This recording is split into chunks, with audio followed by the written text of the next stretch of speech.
ہم لوگ بدشگونی ایسے ہو جائے گا ویسے ہو جائے گا، ہم ان چیزوں کا شکار۔ بھائی اعتماد کی دولت پیدا کریں، یقین اپنے اندر پیدا کریں، ایمان پیدا کریں، ڈٹ جائیں رب رسول کا نام لے کر۔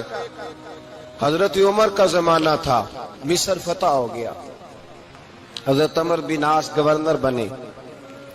رواج یہ تھا مصر کے اندر کہ ایک دریا چلتا تھا، دریائے نیل، اور سارے مصر کا انحصار اسی دریا پہ تھا۔ فصلوں کو پانی بھی لگتا اسی سے، جانور بھی اسی سے پانی پیتے، کھیتیاں بھی اسی سے سیراب ہوتی۔ سال کے بعد وہ دریا خشک ہو جاتا تھا، سال کے بعد وہ دریا خشک ہوتا، اور جب خشک ہوتا نا تو ایک کنواری لڑکی قتل کر کے دریا میں ڈالتے، پھر وہ دریا چلتا۔ آج بھی بہت ساری جگہوں پہ اوہام پرستی ہے، کہتے ہمارے آستانے کا طریقہ ہے۔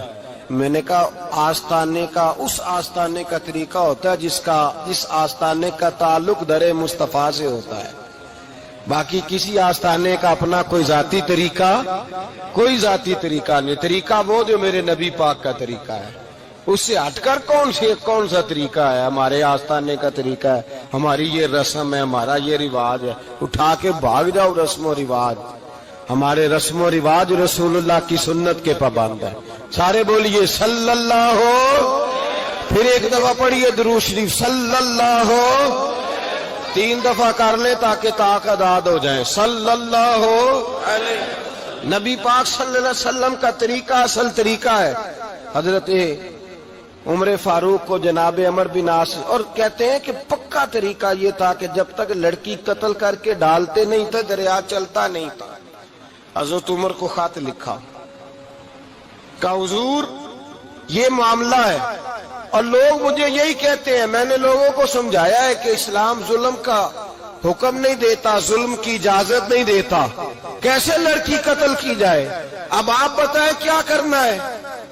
حضرت عمر ایمان، یقین، استقامت، پہاڑ ہے یہ لوگ۔ حضرت عمر نے 2 خط لکھے، ایک حضرت عمر بن عاص کے نام، دوسرا دریائے نیل کے نام۔ 2 خط لکھے، ایک خط لکھا دریا کے نام، ایک خط لکھا عمر بن عاص گورنر کے نام۔ گورنر کے نام خط لکھا تو فرمایا جتنے یہودی ہیں، عیسائی ہیں، کمزور ایمان والے، سب کو دریائے نیل پہ لے جا، اور میرا یہ دوسرا خط دریا میں ڈال دے اور سب کے سامنے ڈالنا۔ کہتے ہیں یہ خط تو پڑھنا چاہے تو تجھے اجازت بھی ہے، سنیے اور سر دھنیے اور سوچئے کہ اصل کمزوری کہاں آئی ہے۔ رمضان کے سب سے پہلے جمعے میں سب سے اہم موضوع چھیڑا ہے، کمزوری اور نقص واقعہ کہاں ہوا ہے۔ حضرت سیدنا عمر بن خطاب رضی اللہ تعالیٰ عنہ نے دریا کو مخاطب کر کے لکھا، او دریا، اگر تو کہتا ہے نا کہ لڑکی قتل کر کے پھینکی جائے گی تو میں رسول اللہ کا ماننے والا ہوں، میں ظلم نہیں ہونے دوں گا، ہمیں تیرے پانی کی ضرورت ہی کوئی نہیں، تو بے شک پانی نہ دے، اور اگر تو اللہ کے حکم سے بہتا ہے، اگر تو اللہ کے حکم سے بہتا ہے تو پھر اللہ کا بندہ اور مصطفیٰ کا غلام عمر تجھے حکم دیتا ہے کہ فوراً بہنا شروع کر دے، فوراً منٹ نہ لگانا۔ حضرت سیدنا عمر بن عاص فرماتے ہیں لشکروں کے لشکر لے کے میں دریائے نیل پہ پہنچا، اور بھرے مجمع میں جناب عمر کا خط میں نے ڈالا تو دریا نے بہنا شروع کر دیا۔ فرماتے ہیں دریا بہنے لگا اور غیر مسلم کلمہ پڑھنا شروع ہو گئے۔ لوگ مجھے کہنے لگے کیا دکھایا ہے جو کلمہ پڑھ رہے ہیں؟ تو میں نے کہا دکھایا کچھ بھی نہیں، یہ حضرت عمر کے ایمان کی قوت کی برکت ہے کہ بہت سارے لوگوں نے کلمہ پڑھنا شروع کر دیا۔ یہ ایمان کی قوت، ڈرا ہوا مسلمان، سہما ہوا مسلمان، یہ کبھی امریکہ کے پیچھے بھاگتا ہے، کبھی یورپ کے پیچھے بھاگتا ہے، کبھی ادھر جاتا ہے، کبھی ادھر جاتا ہے۔ اپنی دنیا آپ پیدا کر، اگر زندوں میں ہے، سر آدم ہے، ضمیر کن فقہ ہے زندگی۔ جب ایمان کی طاقت پیدا ہوتی ہے، جب قوت پیدا ہوتی ہے، پھر انسان کے اخلاق سمر جاتے ہیں، پھر اس کا نظریہ سیدھا اللہ رسول کی ذات پر جا کے کھڑا ہوتا ہے۔